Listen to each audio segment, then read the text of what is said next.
It's a rainy day 헤어지긴 아직은 좀 이른 듯해 Why 이 새벽에 덩그러니 남겨져버린 내 기분은 down 우산이 필요해 어설픈 위로에 나 아직 것 같지 않아 애써 견디려 해 눈물이 보이면 멈출 것 같지 않아 자, 배구의 계절이 돌아오고 있습니다. 갑자기? 그 남자 배구는 뭐 시작한 것 같더라고요. 그리고 그것보다 저희 그 FC 서울 경기 있었던 날, 대구전 경기 있었던 날 AVC 컵이라고 네. 대회가 이제 여자 배구는 1일차로 해서 그것도 이제 조별 예선을 하고 그다음에 이제 토너먼트를 하는데 국가대항전이에요? 네, 국가대항전입니다. 그래서 같은 조에 우리나라랑 일본이랑 한 나라가 태국인가?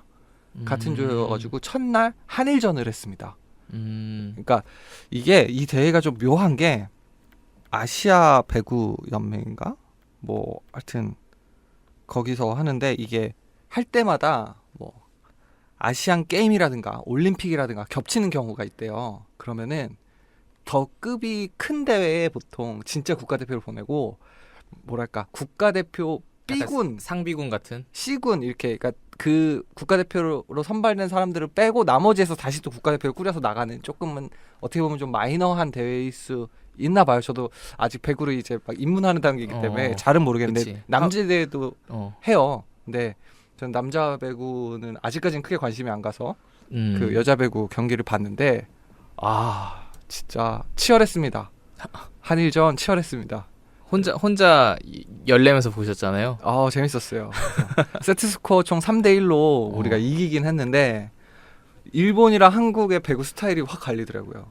아, 그것도 달라요? 그 일본은 좀 더 이렇게 아기자기하게 만들어가나 거기는? 그러니까 배구도? 강스파이크보다는 이렇게 살짝 상대를 속이는 그런 그 플레이를 더 많이 했고 약간 조금 더 한국의 힘에서 좀 더 앞서 보이는데 아직은 배구를 잘 모르기 때문에 열심히 공부해서 방송에서 당당하게 얘기할 수 있는 그날까지 네.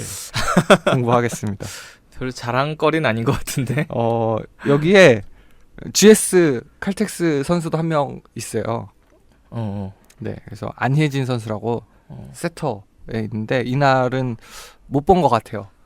처음 들어보는 선수네. 네, 작년에 갔을 때는 못 봤던 선수 같은데. 그래서 공격도 제법 잘한다라는 평가가 있는 선수입니다. 네. 아, 이제 슬슬 사전 준비해 놓는 거예요? 네, 이제 슬슬 찾아가고 계속 GS 칼텍스 들어가서 시즌컵 하면 언제 시작하나 했는데 뭐 국가대항전도 있다 보니까 아직은 안 하는 것 같은데 배구는 지금 이제 남자 배구가 시작해서 그것도 꽤 했다고 하고 꽤 경기를 꽤 많이 하던데. 근데 왜 여자 배구 왜 이렇게 늦게 하는지 모르겠더라고요. 그게 뭐 분리 운영된 지도 얼마 안 됐고 아직은 여자 배구가 리그로서 이제 독립적인 경쟁을 시작한 지가 얼마 안 됐대요. 그래서 뭐 얼마 전에도 그 김연경 선수가 남자 배구와 여자 배구 셀러리 캡 차이 뭐 이런 얘기들 나왔는데 뭐 해석에 따라서는 어떤 쪽에서는 이제 여자 배구가 아무래도 이제 그 역사라든가 그 리그로서 발전해온 기간이 짧기 때문에 이제 순차적으로 올라가고 있을 뿐 그리고 분명히 인기가 여자 배구가 앞지른 건 맞다. 그래요? 네. 남자 배구보다? 네. 근데 지금은 뭐 평일 경기도 안 겹치게 하려고 여자 배구는 5시에 시작하고 남자 배구는 7시에 시작하고 있는데 이건 사실 보기 어려운 시간대니까 주말 경기야 뭐 2시든 4시든 뭐 크게 상관없잖아요. 4시든 뭐 6시든. 근데 그럼에도 불구하고 뭐 시청률이나 이런 거에 이제 남자 배구를 이기고 있다고. 옛날에는 남자 배구 하면은 되게 엄청났죠. 신진식, 네, 그렇죠. 한 10년 전은 진짜 여기가 후인정 뜨거웠던 것 막 같고. 되게 그때 막 현대랑 삼성이랑 라이벌 구도 하면서 네. 진짜 주말마다 라면 끓여 먹으면서 점심에 배구 봤던 기억이 있는데. 아 그래요? 어릴 저는 때. 한 15년 전쯤인 것 같은데 제가 그때는 프로 스포츠에 크게 관심이 없는 상황인데도 주변에 남자 배구를 챙겨보는 그 여자인 친구들이 여자들이 되게 많았던 것 같아요. 제 주위에도. 그치 뭐 네. 지금도 인기 있을 것 같은데 의외네요 좀.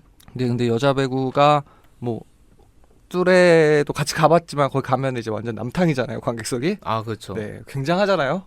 그리고 뭐가 굉장하다는 거. 굉장하다고요.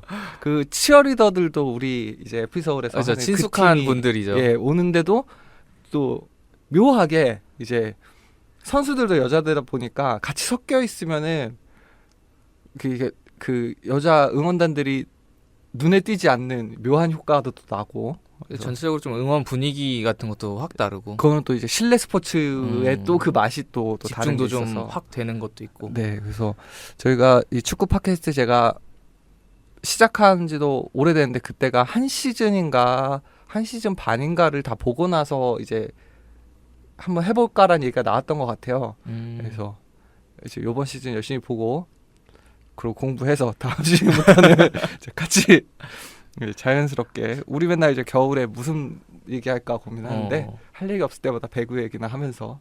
아니 근데 남자 배구 시작했으면 네. 우리가 자주 찾는 장충체육관에서도 경기를 한다는 거 아니에요? 그렇죠, 그렇죠. 그러면은 여자 배구 하기 전에 한 번쯤 남자 배구 한 번은 가볼 법도 하지 그게 않나요? 그 차이가 있대요. 그 평가에 의하면 여자 배구가 조금 더 랠리가 길게 이어진대요. 아 남자는 좀 더 굳게 그냥 팍 하고 끝나고 팍 하고 끝나는 건가? 예, 그게 좀 랠리 기간이 평균적으로 조금 더 짧대요. 근데 랠리가 이어질 때 그 쪼이는 맛이 있잖아요. 배구 뭐 전략 전술 이런 거 아직 잘 모르지만. 그래서 그렇다면은 뭐 나중에 중계로 한 번쯤은 남자 배구 챙겨 보겠지만 아직까지 직관은 선뜻 안 하고 있었고 또 그날 우리 대구전 치른 날 저녁에 또 이제 이청용 선수가 교체 출전하는 경기가 그쵸. 있었죠. 팀이 6대 0으로 대승을 하는데 그 중에 한 골을 거의 만들어준 코너킥을 찼는데 이게 수비수 맞고 나온 거를 동료가 이제 골로 연결시킨 거라서 뭐 사실상 이청용 선수가 거의 뭐 슈터링처럼 날렸다. 프리킥을 골을 노리고 찬 거였구나. 아니 그런 건 아닌데 그냥 그랬다고 치는 걸로. 그래요? 그래서 이청용 선수가 되게 어쨌든 독일 2부 리그면 사실 저는 더 걱정을 많이 했었는데 더 이상한데 막 진짜 유럽 변방 리그 이런 데로 갈까봐 걱정했었는데 독일 2부 리그 정도면 충분히 경쟁력도 있고 거기서도 잘 기용이 되기만 하고 폼도 올려서 1+1 계약이니까 안 돼도 뭐 프리로 서울 오면 되고 잘 되면 뭐 한 1년 기다렸다가 오면 되고 결국에 이청용 선수의 종착지는 FC 서울임을 믿어 의심치 않습니다. 절대 놓아주면 안 되지.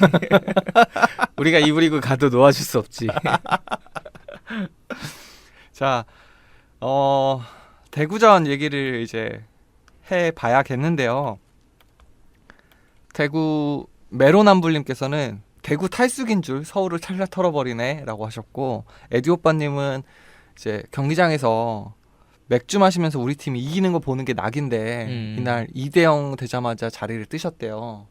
그래서 이제 어떻게 해야 될지 모르겠다라고 얘기를 하는데 뭐 이렇게 약간 정신승리법 같은 거를 시연해 보자면 원투펀치를 보면은 지난주 수요일에 그러니까 대구전 전에 이제 얘기를 한 건데 지금 뭐 전북은 제껴두더라도 지금 상위 스플릿 안에 안착하기 위한 팀 경쟁이 너무 치열하다. 그래서 지금 아주 흥미진진하다. 그치. 라고 얘기를 하면서 그러니까 뭐 이렇게 각각의 팀에 대한 이제 색 컬러들을 이제 얘기하면서 포항은 기복 왕이다. 한 번씩 한 선수가 미칠 때가 있는데 그게 이제 번갈아 가면서 미치고 한 명이라도 미쳐주면은 그날은 이기고 근데 그게 컨디션이 선수들 개개인의 컨디션이 좀 안 좋을 때는 지거나 비기고 뭐 이렇게 되고 있고 그다음에 대구 같은 경우에도 대구는 외국인 선수들이 다 나오는 날은 그 어떤 팀도 잡을 수 있는 준비가 된 팀이다. 그리고 세징야 컨디션이 괜찮은 날. 그렇죠. 네. 그래서 이게 외국인 선수 컨디션에 따라서 그리고 예전엔 제주가 브라질 용병들을 잘 쓴다 했는데 지금은 대구만큼 이제 외국인 선수들을 잘 쓰는 팀이 없다. 그래서 그 선수들이 다 나오는 날은 정말 K리그 1의 어떤 팀도 잡을 수 있는 팀이다라고 얘기를 평가를 하더라고요. 그리고 대구가 요즘 또 분위기도 괜찮아요. 그 월드컵 브레이크 이후부터 꽤나 상승세를 타고 있긴 해서 그쵸. 경기 시작 전부터 좀 의외로 우리가 발목을 잡힐 수도 있겠다라는 그 평들을 많이 들었던 경기긴 했는데 막상 까보니까 이렇게 발목을 꽉 잡혔을 줄은 몰랐죠. 보신 분들도 있겠지만 그 외 평가로는 울산이 지금 공수 밸런스가 제일 좋은 팀이다. 라든가 수원은 지금 계속 하향세인데 이거는 선수 뭐 개개인 그나마 멱살 잡고 끌어올리는 게 염기훈과 대한뿐이다. 아, 저는 토요일에 그 숭이를 갔다 왔거든요. 근데 와 진짜 못하더라고요. 근데 진짜 어디 4위 팀한테 아니, 8위 팀 팬이 그러고 다음날 저기 서울 월드컵 경기장 가서 서울 경기 봤잖아요. 서울도 못했잖아요. 근데 서울이 잘했어 차라리. 아 그래 수원보다? 수원 너무 못하더라고. 그러니까 대한이 늙었다 하는데 지금 수원에서 대한만큼 해주는 선수도 없다는 얘기가 되는 거죠. 그리고 그 막 한희권 선수 이번에 막 여름에 합류해가지고 아산에서 되게 활약이 좋았기 때문에 되게 많은 기대를 받았는데 한희권 선수도 좀 겉도는 느낌이 강했고 임상엽 선수가 후반에 나왔는데 임상엽 선수도 딱히 임상엽 선수가 이렇게 죽을 거라고는 생각 못했는데. 근데 진짜 멋있긴 멋있더라고요. 잘생겨서? 그리고 웃긴 게 하프타임 때 그 막 벤치에 앉은 선수들은 그 공 돌리면서 몸 풀잖아요. 막 슈팅도 때리고 하잖아요. 그러면은 슈팅 때리면은 막 수원 관중석 쪽 그쪽에서 몸을 풀어가지고 슛 때리면 가끔 막 수원 팬들 맞기도 하고 막 이러거든요. 그치. 그리고 이제 가로를 이렇게 길게 넓게 서가지고 막 볼 길게 주고 막 이런 거 하다가 임상엽 선수가 받는 위치였는데 그 공이 너무 상대 그 동료가 너무 길게 차가지고 막 관중석으로 맞히고 막 이랬거든요. 임상엽 선수가 자기가 찬 것도 아닌데 와서 막 이렇게 미안하다는 제스처 하면서 막 공 받아가고 공 주면 감사하다 하고 하는데 멋있긴 멋있더라. 김미리진 형이 왜 그렇게 임상엽 선수를 좋아했는지 조금은 알 수 있었던. 그래서 숭이까지 거의 1시간 반 걸려서 갔는데 건진 건 그거 하나밖에 없어요. 그래서 지금 뭐 좁게 보면은 뭐 포항부터 서울까지, 넓게 보면 수원부터 대구까지로 이제 상위 스플릿 경쟁으로 이제 구도가 보더라고요. 근데 뭐 맞는 말인 것 같고, 그리고 서울은 거기서도 그 지적을 하더라고요. 이제 외국인 선수들이 골을 너무 못 넣어주고 있다. 앞에 좋지. 이제 최전방에 공격수 3인방이. 그 김미리진 형이 항상 말씀하시는 올해는 뭐 육성의 해로 해야 된다라고 하는데 이렇게 외국인 공격수들이 삽질하는 거에다 기회를 다 줘버리면 밑거름도 안 되고 참 문제가 좀 있죠. 그러니까 외국인 선수라도 육성이 될 수 있다면 좋은데 그나마 조금 육성이 되고 있는 느낌은 안델손만. 그렇지, 나이도 들고, 그렇고. 네, 나머지 두 선수는 전성기의 기량을 뽐내는 것도 아니고 아니면 아시아 리그에 적응돼서 이제 뭔가를 보여주는 것도 아니고 참 이상해요. 그리고 안델손 선수는 진짜 안델손 선수가 에반드로 선수는 진짜 미스테리한 게 대구에서 그렇게 하던 게 어디로 갔는지. 그러니까 희한하게도 하루 좀 안 풀리기도 하는 것 같아요. 그러니까 유독 선수가 뭐 실력적인 부분을 떠나서도 들어갈 법한 것도 안 들어가고. 그치. 뭔가 이 서울과 정말 궁합이 안 맞는 느낌? 자, 그리고 뭐 한 줄 평들 보내주신 거 보면은 그냥 그렇게 서울은 대구처럼, 이게 좀 중의적인 것 같아요. 서울이 대구처럼 했으면 좋겠다와 서울이 대구의 위치에 어울리는 팀이 되어버렸다라는 의미인 거고, 상대가 대구라서 스쿼드 핑계도 못 대겠다라고 하고, 총체적 난국의 서울과 축구 그 자체를 잘했던 대구라고 하시고, 상위 스플릿 진출은 포기했습니다 라고도 하시는데 아직 포기하기엔 이릅니다. 왜냐하면 우리가 대구한테 잡혔지만 우리가 8위를 놓치진 않았어요. 그러니까 이게 좋게 생각하면 아직 기회가 남았다라고 생각할 수 있는 거고, 조금 약간 좀 부정적으로 생각하면 아니 기회가 왔는데 이걸 못 잡은 거니까 그렇죠. 답답한 근데 노릇이기도 지금 하고. 기회가 강원도 져주고 근데 제주도 져줘서 또 줬어. 계속 줘. 아직까지. 그래서 아직 기회가 한 번 더 있어요. 그러니까 우리가 33점, 34점이 6위, 7위를 자리하고 있으니까 이건 모르는 거야. 한 2경기 연속 승리하고 그렇게 잡아서 버티면은 우리가 지금 이제 상위 스플릿까지 스플릿 나누기 전까지 33경기를 하는데 이제 5경기 남았잖아요. 그렇죠. 그러니까 이 중에서 한 2연승하고 어떻게 버텨주면 상위 스플릿에 들어갈 수도 있는 거죠. 우리가 지금 4등인 수원이랑 승점이 8점 차인데 12등인 인천이랑도 지금 승점이 8점 차네. 균형의 수호자 같은 느낌인데. 그래서 이번 시즌 다시 한번 시즌 초반에 되돌아봅시다. 황선홍 감독이 물러나기 전에 우리가 이번 시즌 진짜 강등 당할지도 모르겠다라고 했고 감독 대행으로 이제 급하게 이제 부임이 됐을 때도 이 시즌에 상위 스플릿만 가도 성공이다라고 이제 많이들 얘기하셨는데 뭐 결과적으로 전체적으로 봤을 때 그래도 나쁘지 않게 성공했다라고 평할 기회는 아직 남아 있다는 거죠. 그럼에도 불구하고 경기 초반에는 이일용 감독 대행의 인터뷰처럼 경기 초반에 서울의 페이스가 나쁘진 않았어요. 그러니까 대구가 이날도 3백 3-4-3으로 나오긴 했었는데 되게 오히려 그 컨셉을 확실하게 보여준 쪽은 대구더라고요. 그래서 그런지 뭐 아까 막 댓글에도 있었지만 대구의 축구가 더 명확하게 보였다. 그리고 좀 더 재밌게 보였다고 하시는 분들도 많았고 그래서 이 3백 자체가 우리가 보통 3백이라고 생각하면 좀 수비적인 전술이라고 생각을 많이 하는데 대구는 이날 전반전 같은 경우 보면은 그렇게 막 수비만 하는 느낌은 또 아니었잖아요. 그렇죠. 직관을 했을 때도 그 양팀 감독들 인터뷰를 보니까 둘 다 서로가 뭐 할지를 예측을 정확하게 했더라고요. 그래서 이제 이일용 감독 대행은 초반에 먼저 선제골을 넣음으로써 기선제압을 하고자 했고 그리고 대구는 서울이 거치게 앞으로 전방 압박을 강하게 나올 것이라고 생각했기 때문에 그걸 피해갈 방법을 했고 그거를 근데 결과적으로 성공한 사람은 이제 안드레 감독이 그죠. 된 거죠.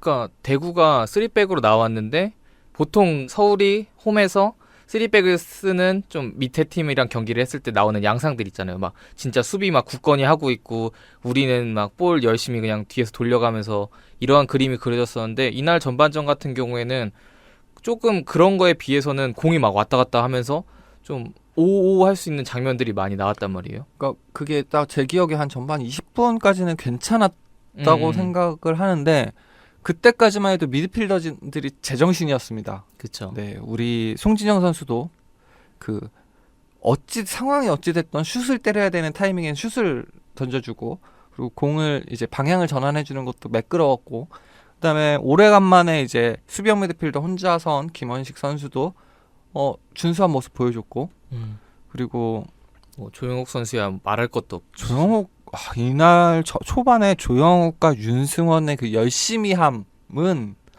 정말 장난 아니었어요. 둘이 진짜 많이 뛰고 그리고 대시 많이 하고 막 상대 압박하고 수비 가담 적극적으로 해주고 뭔가를 만들어내기 위해서 굉장히 노력한 모습들을 보여줬죠. 두 선수가. 풍삼형이 열심히 뛰는 거에 감동하는 사람이 아닌데 근데 이날은 진짜 눈에 띄더라고요. 그러니까 얼마나 팀이 사람을 이렇게 바꿔놓은 거지. 이거 제가 진짜 눈이 많이 낮아졌다고 느끼는 게 신강훈 선수도 괜찮더라고요. 그러니까 예전에 신강훈 선수의 모습을 한두 경기 빼고는 마음에 안 들었던 저도 마음에 안 들었고 그런데 박동진과 심상민을 계속 보다 보니까 야 그래도 신강훈이 상대 우위다.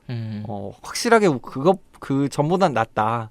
그래도 전보다는 좌우 균형이 맞아 보인다라고 생각을 했는데 뭐 결과적으로 적긴 했습니다만 그래도 신강훈 선발은 나쁘지 않은 선택 아니었나라고 생각이 들고 그래서 전반전에 대구의 3백이 그나마 볼만했던 이유는 뭐 물론 수비할 때는 거의 다 빨리 내려와서 자리를 잡더라고요. 근데 그러면도 앞에는 이제 그 앞에 3-5를 남겨두면서 언제든지 역습할 수 있는 대비를 했고 맞아. 그리고 대구가 좀 뒤에서부터 공격을 만들 때는 그 뒤에 있는 3백이 다 하프라인 지점까지 다 올라오더라고요.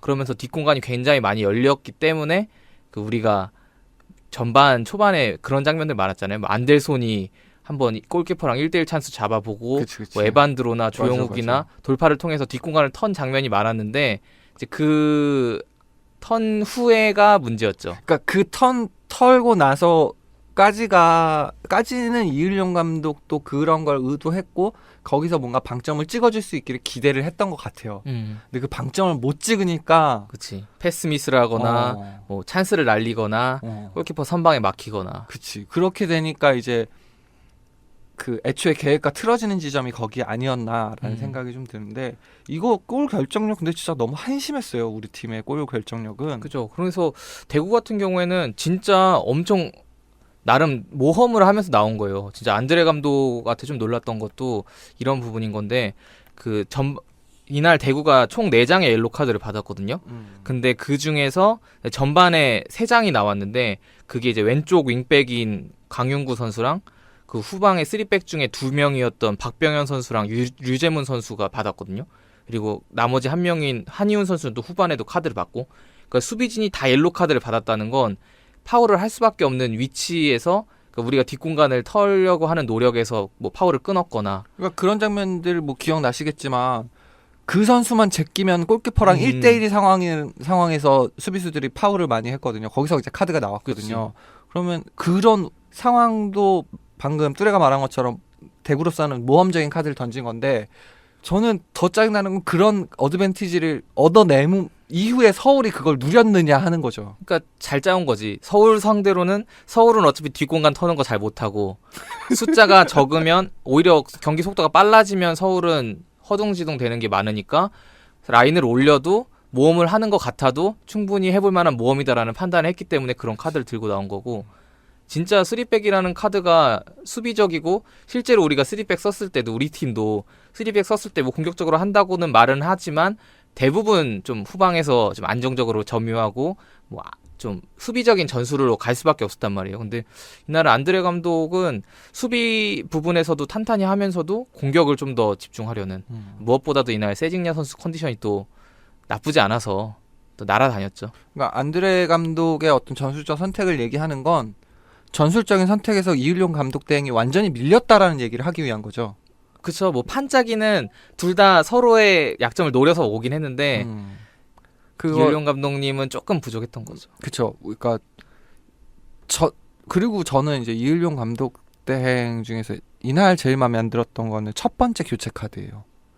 윤주태 선수 투입. 네, 윤주태 선수 투입이 너무 빨랐어요. 그치. 전반전에 이제 풍삼형이랑 둘이서 경기 보면서 윤주태 나올 것 같냐 안 나올 것 같냐라는 얘기를 하긴 했었는데, 오늘 나오긴 나올 거다라는 얘기를 하고 봤는데 그 타이밍이 너무 빨랐어. 그러니까 윤주태 선수가 들어오면으로 인해서 우리 미드필더진이 뭔가를 할 수 있는 그 동력을 잃어버렸다고 해야 되나? 그러니까 윤주태 선수가, 저는 사실 정확한 스타일이 뭔지는 모르겠습니다만 그래도 조금 더 타겟형보다는 라인 브레이킹을 위해서 틈을 노리는 선수라고 생각을 했을 때, 이날 윤주태 선수가 들어가서 조영 선수가 나왔죠?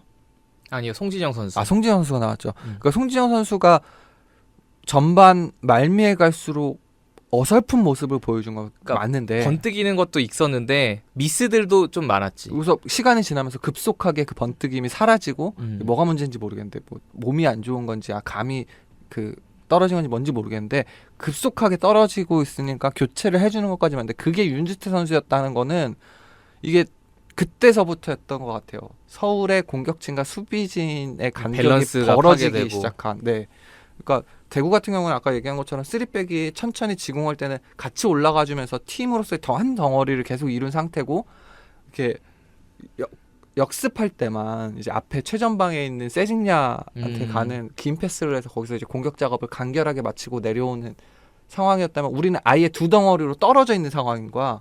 그러니까 수비도 버겁고 공격도 버거운 상황이 될 수밖에 없게 만들어서 이날 좀 그 선택이 오히려 시간이 조금 더 지난 후였다면, 그래서 뭔가를 걸어봐야 되는 타이밍이었다면 모르겠는데 전반 끝나자마자 그렇게 나와버리니까, 그러니까 뭐 그 공격적으로 나가겠다는 마음가짐은 이해가 가는데 그건데 너무 좀 무책임한 거 아니었나. 흥분해서 몰아붙이는 거랑 침착하게 그 상대의 허점을 찌르는 거랑은 또 다른 거니까. 그리고 선수들도 뭐 감독 대행 본인도 그 점을 지적하긴 했습니다만은 초반에 경기가 좀 잘 풀리는 듯하니까 선수들이 굉장히 느슨해진 느낌도 있어요. 긴장감이 떨어진 느낌? 근데 만약에 진짜 그런 거면은 진짜 말도 안 되는 건데. 그러니까 세징야가 막기 굉장히 힘들었고, 이날도 뭐 그 김원식 선수랑 그리고 한 명씩 더해서 막 2명이서 막 마크 해가지고 겨우 막아내고 막 했는데 막으니까 막아지네? 라는 게 오히려 선수들한테 좀 방심 포인트가 된 거 아닌가 싶어서, 그 와중에 이제 그렇게 뺏어나고 해서 공격 전개가 됐던 건 어쨌든 중간에 미드필더로서 송진영 선수가 자리를 잡고 있기 때문인데, 그거를 교체해버리니까 그러면은 김원식 선수는 그치. 수비도 가담해줘야 되고 공격 전개도 해줘야 되고 앞에서 안 맡길 때 인원수 머릿수를 늘리기 위해서 앞으로 또 도와줘야 되고 그럼 미드필더한테 얼마나 많은 과부하를 걸어버린 거예요. 조영욱 선수가 수비 가담이 많다고는 하지만 일단 그거 많은 활동량을 기반으로 도와주는 거지. 원래는 공격수인데. 예, 미드필더의 역할을 해주는 건 아닌데 또 이거는 저는 이을령 감독의 어떤 감독으로서의 역량이 단점이 이제 여실히 드러난 경기 아니었나라고 싶고 두 번째로는 이제 우리의 그 허접한 골 결정력들, 우리 공격수들의 그치. 부족함. 막판에 보면은 경기 막판에 보면은 이상호, 마티치까지 들어가서 공격진에 에반드로, 마티치, 그 다음에 안델손이 있고 그 다음에 이제 윤주태 선수까지 이제 4명이 이제 공격수 자리에 설 수 있는 4명의 선수가 있고 뭐 사실상 조용욱 선수 빠지고서 이제 이상호 선수 넣었을 때도 이상호 선수도 뭐 공격형 미드필더 같은 느낌의 그쵸, 네. 선수였고 그것까지 5명을 앞에다가 딱 끊어놓고 거기서부터는 이제 허리가 없는 팀이 되어버렸죠. 정말 그치. 뒤에 수비수와 앞에 공격수가 이렇게.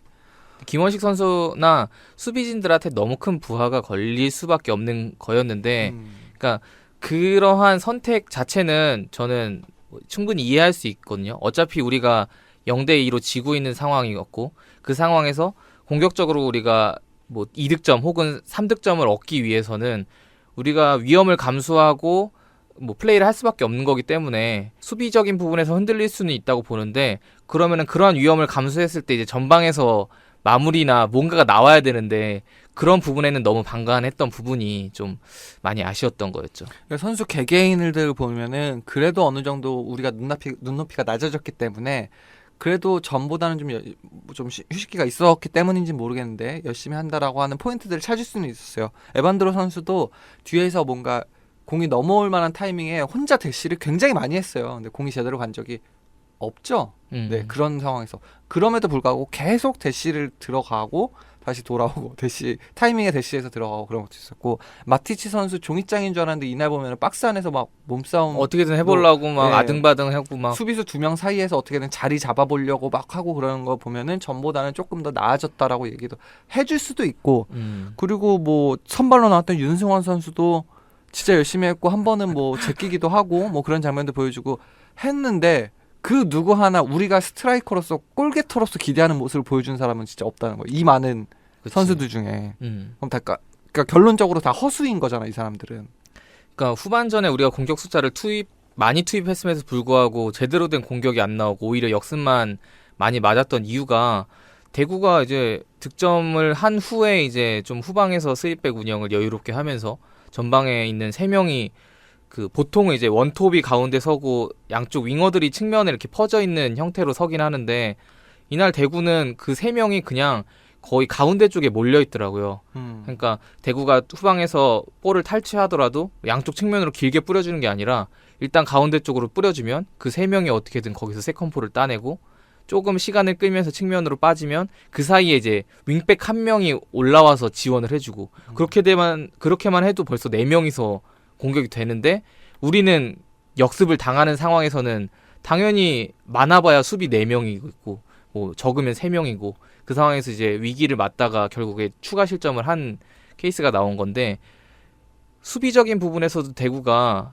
그렇게 다 내려와 있다 보니까 우리가 측면으로 공격을 했을 때 보통은 이제 풀백이 맞고 앞에 있는 윙어들이 수비 지원을 해주잖아요. 근데 대구는 윙백이 맞고 가운데 있는 센터백 중에 1명이 나와서 지원을 해주더라고요. 근데 그렇게 해도 가운데 미드필더 2명이 다 있으니까 그치. 가운데도 엄청 두텁고 맞아. 우리가 측면으로 가서도 그렇다고 크로스 공격을 하는 팀이 아니잖아요. 우리가. 그렇지. 그러다 보니까 노릴 수 있는 게 가운데밖에 없으니까 선수들은 꾸역꾸역 가운데에서 뭘 해보려고 비집고 들어가는데 선수들 조직력도 안 맞고 하다 보니까 아무것도 안 되고 또 역습 맞고 계속 이러한 반복이 될 수밖에 없었죠. 그래서 뭐 이 공격수들의 뭐 골 부진도 문제고 감독의 그 선택이나 뭐 선택 이런 것도 부족했던 거 맞는데 그렇다고 해서 그럼 우리 수비수들은 죄가 없느냐라고 생각을 해보면은 이날 분명히 에드가 선수가 굉장히 잘한 거 맞는데 좋은 공격수긴 하지. 뭐 네. 말컹만큼은 아니어도 그렇죠. 그 정도는 아니어도 근데 이 충분히 정도면 위협적이지. 그렇죠. 리그에서 충분히 경쟁력 있는 외국인 선수이긴 한데 첫 번째 골 장면을 기억해 보면요. 이제 그 대구의 그 중앙에서 끌고 패스가 맞아. 들어오는데 김원식 선수가 자기 옆으로 지나가는 공을 못 그치. 걷어냅니다.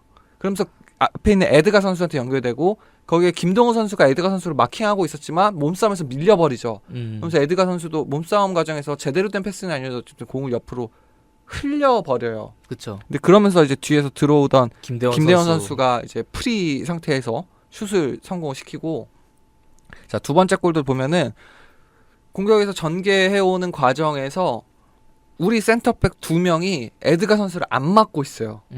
한 명은 그러니까 전 경기에서도 그런 모습이 나와서 그건 괜찮았던 것 같다라고 하는데 그걸 똑같이 했어요. 한 명은 먼저 앞에 나가서 그 공을 압박해주고 뒤에서 이제 커버를 쳐주는데 둘 다 공간을 막고 있어 버리니까 에드가 선수 프리였는데 하필이면 그 선수를 막고 있는 게 또 신강훈이었네. 그치. 그나마 빨리 눈치채고 따라붙은 게 신강훈이었네. 미스매치지. 완전 미스매치지. 그래서 완전 프리하게 헤딩할 수 있게 에드가 돼버린. 선수도 되게 큰 편인데 그쵸. 신강훈 선수가 어떻게 거기서 따라가 봤자 그리고 에드가 선수가 느리지도 않더만.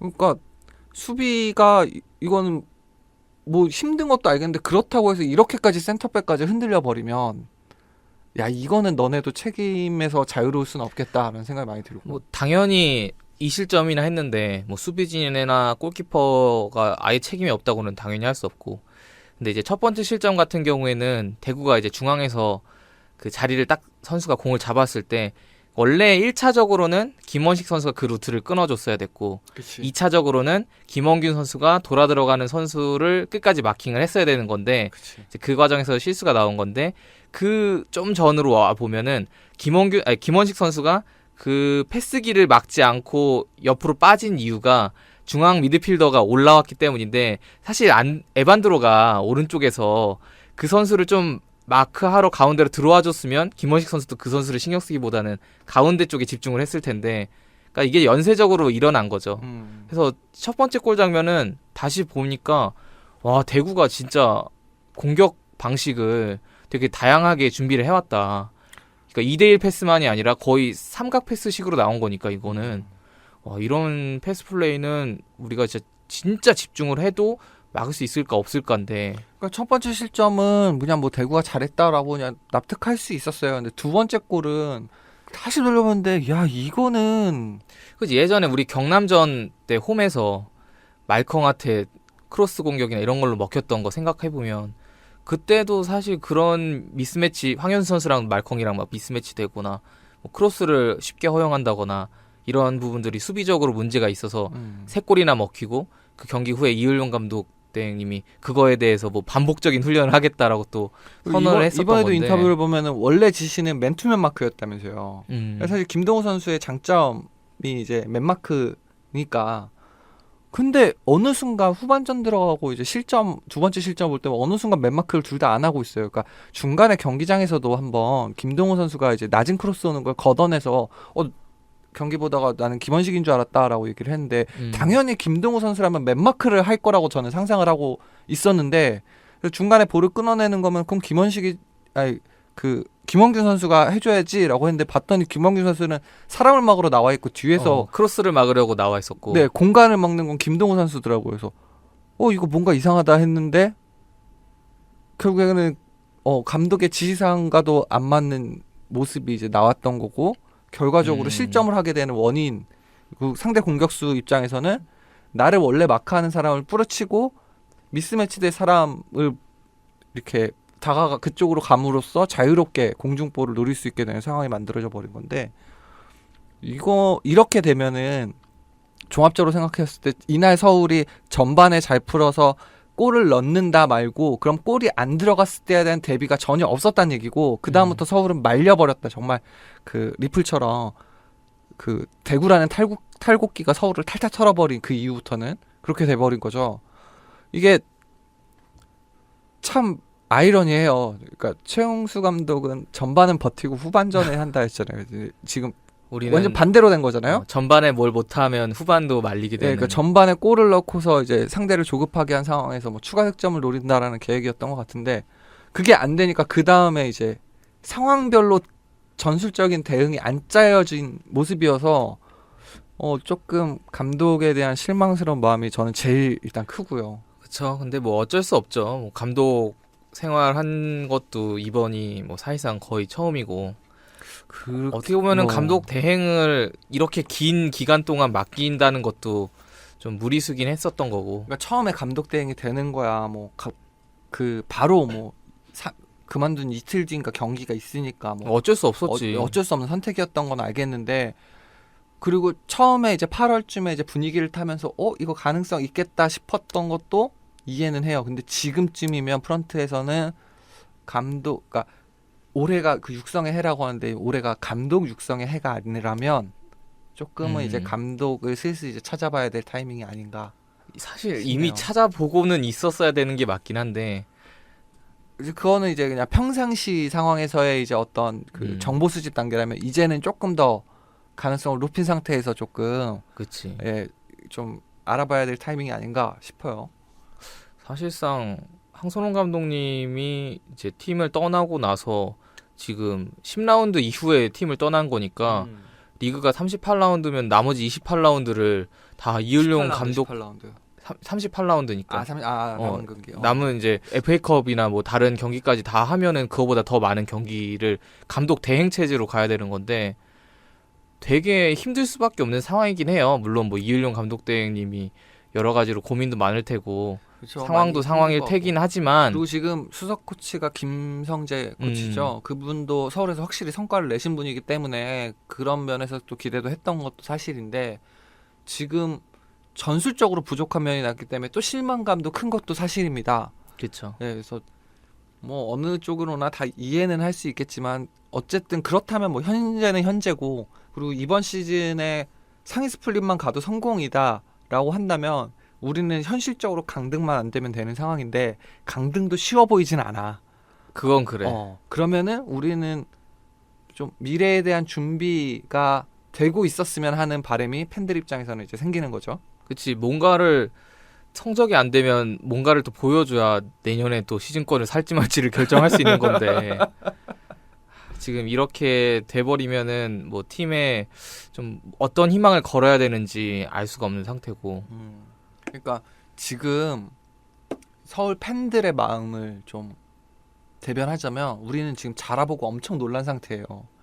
그래서 조금이라도 소뚜껑 그늘이라도 보이면 서울 팬들은 지금 놀랄 수밖에 없는 상황이거든요. 경기를 일으키지. 예. 그래서 뭔가 좀 안심을 줄 수 있는 액션을 좀 드러내던가 그치. 아니면은 차근히 준비하고 있다가 시즌이 종료되면서 터트리든가. 시즌 중반까지만 해도 그 이을용 감독님의 색깔이 좀 드러나는 그런 축구들이 그런 안심을 시켜주는 단계였다고 치면 네. 이제 그러한 버프도 사라진 상태에서 그게 이제 벗겨져 버렸죠. 지금 28라운드가 끝났는데 스플릿까지 합치면 이제 10라운드면은 남은 경기가 없는 것도 아니고 이 정도면 꽤 많은 경기가 남은 거거든요. 아직도. 그렇죠. 홈 경기만 계산해도 이제 한 5경기 정도가 남은 거니까. 근데 지금 이 남은 10라운드 동안 우리가 대구전이나 뭐 그전 경기들처럼 가도 뭐 별거 없고 뭐 이런 상태로 끌 수는 없는 거잖아요. 그리고 우리가 경남한테 졌다고 해서 화내지 않잖아요. 전북한테 졌다고 해서 화내지 않고 그리고 대구가 충분히 어떤 강팀이라도 잡을 수 있는 여력이 있는 팀이라는 것도 알겠는데 홈이잖아. 홈도 홈인데 비슷한 상황에서 중요한 경기에서 계속 져왔거든요. 하이 팀들한테. 그게 이제 누적된 거예요. 그치. 업보지 업보. 그러니까 지금까지 쌓인 게 있으니까 지금 팬들 입장에서는 그래도 이게 작은 탈출구가 될 거라고 생각했던 것마저도 이제 가짜 아니야? 라는 의심이 들고 있으니 좀 격해질 수밖에 없습니다. 그래서 이제 뭔가 팬들도 현명하게 탈출구를 찾아야 돼요. 배구는 아니겠죠. 배구도 배구고 그 외에 뭔가 이제 뭐든 있겠죠. 그래서 조금 더 이제 이 기회에 취미생활의 다변화를 이제 추구. 달걀은 한 바구니에 담지 않는다. 근데 안타까운 거는 그렇게 해서 많은 팬들이 좀 발길을 돌렸음에도 불구하고 실관중이 아직도 1위라는 거야, 서울이. 그래서 다들 다른 포인트에서 놀라죠. 서울이 이렇게 죽쓰고 있는데 그래도 1위야? 그치. 라는 사람도 있고 평균 관중 10,000명 정도만 찍으면 K리그에서 1위야? 라는 것도 있고 뭐 다른 분들은 서울이 10,000명밖에 이제 안 드는 팀이야? 그거에 놀라시는 분들도 있고. 저는 그런 분들 우리를 포함해서 그런 분들은 진짜 존경스러운 호구다. 그분들은 대단하신 분들이고 사실 황금 시간대에 경기장을 찾아서 그런 경기를 보고 있는다는 게 그리고 제일 슬픈 건 그 뭐 초반 전반전에 한 절반 정도만 좋은 모습 보여주고 그 다음부터 말렸잖아요. 그러고 뒤돌아서는 제가 기분이 나쁘지가 않아. 슬프거나 경기 후에. 화가 나거나 그러지가 않아. 그냥 아유 그래도 전나보다 그냥 서울이 한 골이라도 넣는 거 보고 싶었는데 그걸 못 봐서 좀 아쉽네. 이런 기분이지. 화가 나거나 그러지 않아. 그게 제일 큰 문제 아니야? 제일 큰 문제지. 그리고 원래 우울증 이런 것도 감정을 드러내지 않고 안에서 썩는 게 더 위험하다잖아요. 그리고 이 정도로 이제 팀에 대한 기대가 식어버렸구나라는 것도 있고요. 그러니까. 그리고 나오는데 경기장 나오는데 사람들이 모두가 그냥 행복해 보여. 그러니까 지금은 어떠한 이유 때문에라도 경기장에 와야 된다는 뭔가 무의식 속에 이 깊게 자리 잡은 무언가가 있기 때문에 그래도 경기장을 다니고 서울 축구를 보는 거지만 이렇게 점점 무뎌지다가 갑자기 뭐 하나 이렇게 불 확 지피면 자연스럽게 딱 끊어버릴 수 있는 상황이 되는 그쵸, 거니까. 뭔가 이렇게 다른 취미가 생긴다던가 아니면 뭔가 하나 좀 더 개인적인 일이 뭐 생겨가지고 뭐 축구와 개인적인 일 중에 선택을 해야 되는 상황이 온다면 그러면은 이제는 개인적인 일 선수 예전에는 미리 그거를 다 언제 축구하는지를 알고 있고 그 스케줄을 빼려고 어떻게든 잡았다면 지금은 아 축구해? 라고 되는 걸로 점점 변해가고 있는 거죠. 그러니까 점점 서울 팬들이 이러한 상태들로 변하고 있으니까 그러니까 차라리 야 이 서울 놈들아 그래. 너네 같이 축구하면 안 봐라고 어. 하는 사람들은 좋은 모습 보여주면 다시 돌아올 확률이 있는데 이거는 지쳐가는 거야. 네, 점점 시켜서 아 오늘 축구 했어라고 하는 단계로 넘어가면은 그래. 그다음부터 이제 진짜 안 보는 게 되는 거거든요. 그럼 아예 관심 자체가 끊어져 버리는. 더 슬픈 건 그럼에도 불구하고 서울이 실관중 1위는 계속하겠지. 존경스러운 호구들이니까요. 그러니까 도대체 다른 팀들은 뭐 하는 거냐고. 아니 서울 사람들 다 뭐 하는 거야? 야구장 안 가? 야구도 요즘에 위기더라. 선수들 건방지다고 아니, 난리더라. 이렇게 즐길 게 많은데 다 축구장 온단 말이야? 그래서 요즘에는 뭐 그런 것도 있더라고요. 보라매 공원, 어린이 공원, 그리고 월드컵 공원 이런데 네. 애견 놀이터가 있어요. 음. 그 애견들 등록하면 거기서 이제 목줄 풀고 뛰어놀게 할 수 있는 여러 가지 뭐 그런 것도 있고. 그래서 그 이제 등록된 애견을 데리고 가야만 입장이 되는 뭐 그렇게 이제 서울시에서 만든 그런 무료로 할 수 있는 것도 있고 서울이 정말 조금씩 계속 좋아지고 있어요. 즉 그 말은 F서울 말고 서울시가 진짜 서울시가 그 말은 이제 쓴 서울시에서 할 수 있는 게 점점 늘어나고 있다는 거죠. 네. 근데 그럼에도 불구하고 한 10,000명쯤의 호구들은 계속 존재하겠지만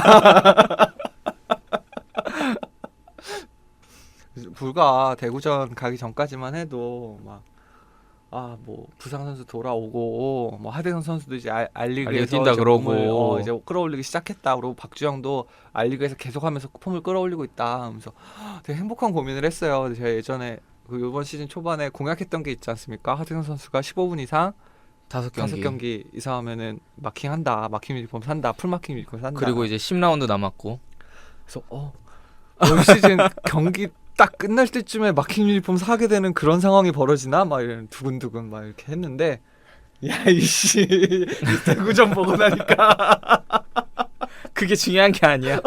우리가 불과 저번 주 방송 녹음할 때만 해도 뭐 전역 선수들 보고 하면서 경기장에 뭐 경기 말고도 그런 사람들 보는 것도 몸풀로만 나와도 얼마나 보는데 즐겁겠냐. 그것도 즐겁게 아니야. 개뿔.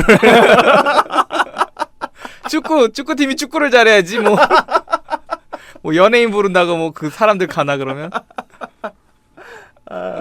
진짜. 참고로 저번 주에 이제 그 상주 선수들 그 리뷰를 했었잖아요. 상주에서의 2년은 어땠나. 그거에 대해서 영상들을 또 제가 또 박시에 만들어서 3명의 선수를 또 업로드 해놨으니까 많이들 또 봐주시기 바랍니다. 네, 그리고서 이 선수들이 서울에 와서 앞으로 어느 정도 해줄 수 있을지 그 영상으로 좀 가늠을 해볼 수도 있을 것 같네요. 근데 되게 그 영상을 만들면서 이게 딱 이 선수들의 캐릭터가 좀 선수들마다 좀 달랐거든요. 만들 때 느낌이. 김남춘 선수 영상 만들 때는 되게 힘들었어요. 왜냐면은 은근히 모아두니까 잘한 장면들이 되게 많은 거예요. 그래요? 그래서 뭘 빼야 되지 되게 그 고민을 하느라 김남춘 선수 좋은 예, 힘듦이네. 김남춘 선수 영상을 만드는데 제일 힘들었고 유상훈 선수 영상은 되게 빨리 만들었어요. 되게 재밌게 되게 즐겁게 만들었어요. 보면서 유상훈 선수의 그 상주 가서 좀 많이 없어지긴 했지만 그래도 그 캐릭터가 조금은 남아 있어서 그 캐릭터들이 발산되는 장면들을 이렇게 보면서 요거를 이렇게 넣으면 되겠다 이러면서 되게 즐겁게 만들었고 윤주태 선수는 어려웠을 것 같아요. 딱 저번 대구전 같은 느낌으로 만들었습니다. 그렇구나. 윤주태 선수가 뭐 내 골의 임팩트라든가 이제 조커로서의 활약상들이 임팩트가 있긴 한데 전체로 보면 생각해 보면은 막 그렇게 막 또 뛰어난 활약을 보여주진 못했거든요. 일단은 존버를 해야 되긴 하지만 진짜 이게 어떻게 터질지. 물론 윤주태 선수가 올 시즌 상주에서도 많이 경기를 못 나왔고 몸 상태도 부상도 있었고 해서 뭐 이날 대구전 때 후반전에 바로 나와서 45분 뛴 것도 좀 놀라울 정도였으니까 올 시즌은 저는 한 10분씩 남기고 이렇게 한 번씩 나오거나 이런 거 생각했었는데 이제부터라도 좀 차근차근 나와서 정말 예전에 그 슈퍼 서브로서의 그 위험이라도 한번 보여줬으면 좋겠어요. 그러니까 요즘에 또 최용수 감독을 다시 또 뭐 데려와라 막 이러시는 분들 많은데 저는 이을용 감독하고 오히려 되게 대척점에 있다고 생각이 들더라고요. 그러니까 그 얘기 있잖아요. 성선설 성악설이 사람은 이래라는 얘기가 아니라 사실은 그 시대 군주 왕한테 사람들은 이러니까 그거에 맞춰서 네가 사람들이 잘 살 수 있게 해줘야 돼. 그러니까 성악설은 사람들은 악하니까 그 악함을 억누를 수 있게 제도와 법 정비를 잘해서 나라를 다스려야 돼라는 얘기고 성선설 사람들은 착하니까 그 본성이 자연스럽게 나올 수 있도록 네가 도와줘야 돼라는 거를 이제 윗사람한테 하는 얘기니까 약간 근거로서 쓰는 그러니까 어떤 정책 방향에 대해서 근거로서 제시된 거기 때문에 우리가 뭐 사람은 다 악하니까 뭐 나만 잘 살 수 있도록 좀 이기적으로 굴어야 돼 뭐 이런 거랑 전혀 상관없는 얘기인 거예요. 근데 이게 묘하게 뭐 감독이라 하면은 그 팀의 어쨌든 책임자고 그치. 결정권자잖아요. 최용수 감독을 보면은 성악설을 믿는다라는 생각이 들어요. 그러니까 약간 선수 개개인을 불신하는 단계에서 시작하는 그 전술 계획이라면 지금 우리 감독 대행은 선수들은 다 잘해. 얘네도 다 잘하고 싶어 하고 언제든지 가능성이 있어. 그러니까 기회를 주고 계속 북돋워주면 잘할 수 있을 거야 라는 걸 기반해서 짜니까 무조건 우리가 선제골을 넣는다라는 전제를 깔 수 있는 거 아니냐고. 난 너희 믿어. 그게 감독님 목숨도 위험해요 지금. 야 그게 대학 축구나 그런 데서는 먹힐 수 있어. 그런 이렇게 선수 양육 방식이. 근데 K리그 1이면 우리나라 최고 무대잖아. 그럼 거기서 이제 선수를 키우겠다라는 게 목표가 되면 안 되는데 그래서 좀 답답한 게 있어요. 그치. 진짜 이날 되게 기분 좋게 경기장 들어갔거든요. 제가 펑 하고 모두 일어나 소리를 딱 들으면서 경기장에 들어갔어요. 딱 들어가서 뚜레 어딨나 하고서 봤는데 딱 보니까 회색 바탕에 빨간 점 하나가 딱 있는데 그게 뚜레더라고요. 그래서 와 쟤는 진짜 아싸 중에 아싸다. 이러면서 끽끽거리면서 거기로 이제 갔거든요. 형 그 발언 조심하세요. 그런 사람들 되게 많아요. 아니야 너는 독보적이었어. 정말 아무도 없는 데서 빨간 점 하나가 딱 꽂혀 있었어. 제가 좀 사람 많은 데 무서워해서 그거 있죠. 옛날에 윈도우에 지뢰찾기에 한 번에 터진 그 결과 화면 같은 모습으로 딱 이제 뚜레가 앉아있는 거에서 끽끽거리면서 가서 봤고 왜냐면 처음 시작하자마자 그렇지. 그 빨간 지뢰가 이제 둘이 된 거지. 그렇죠. 그러면서 근데 저는 회색 티를 입고 있었을 때문에 은폐원폐가 됐을 거야. 네, 그 티가 안 났을 거야. 너는 계속 빨간 하나의 점으로 남아 있었을 텐데. 그래서 선수들 막 열심히 하고 확실히 휴식기가 있었으니까 뭔가 좀 다르게 보여주려나 보다라는 게 이제 딱 20분 만에 뒤집히기. 30분쯤부터 홍진영이 조금씩 무너지네라고 하면서 이제 슬슬 이제 그 기대가 꺾이고 결과적으로 여기까지 왔는데. 참 안타까워요. 이날 뭐 결국엔 처음에 말씀드린 것처럼 순위가 변동이 없기 때문에 뭐 아직 기회가 있긴 하지만 이날 이겼었으면 우리 지금 6위거든요. 그지 일단 상위 스플릿이야. 네, 그리고 그다음에 앞으로의 일정에서도 굉장히 유리했겠지. 버티기 들어가면 되는 단계고 운 좋게 뭐 포항이 조금 기복이 있다 보니까 한 번씩 뭐 미끄러지거나 하면은 그래도 5위, 4위까지도 노려볼 만한 그 토대가 되는 경기였다고 그치. 뭐 의미 부여를 할 수도 있는데 또 스플릿 가서 하면은 또 모르는 거니까. 네, 그래서 이날 또 참 그리고 경기 중에 이제 뚜레가 그 얘기를 했죠. 지금 경기를 27경기를 했는데 그리고 28경기 짠데 아직까지도 선수들이 손발이 안 맞는다는 얘기 나오면 이것도 비정상인 거라고. 비정상이죠. 예, 그 지적을 했는데 그것도 정말 맞는 얘기라고 생각을 해요. 그러니까 경기 후에 이일용 감독 등 인터뷰를 했는데 아까 뭐 말이 나왔던 골 결정력인 부분에 대해서 뭐 이번에도 뭐 반복적인 훈련을 하겠다. 근데 부임하시고 나서 부족한 부분들이 나올 때마다 가령 뭐 경남전 이후에 수비 집중력에 대해서도 경기 후에 인터뷰에서 뭐 반복적인 훈련을 하겠다. 미드필더 문제 있으면 미드필더 중원 장악할 때 또 반복적인 훈련을 하겠다.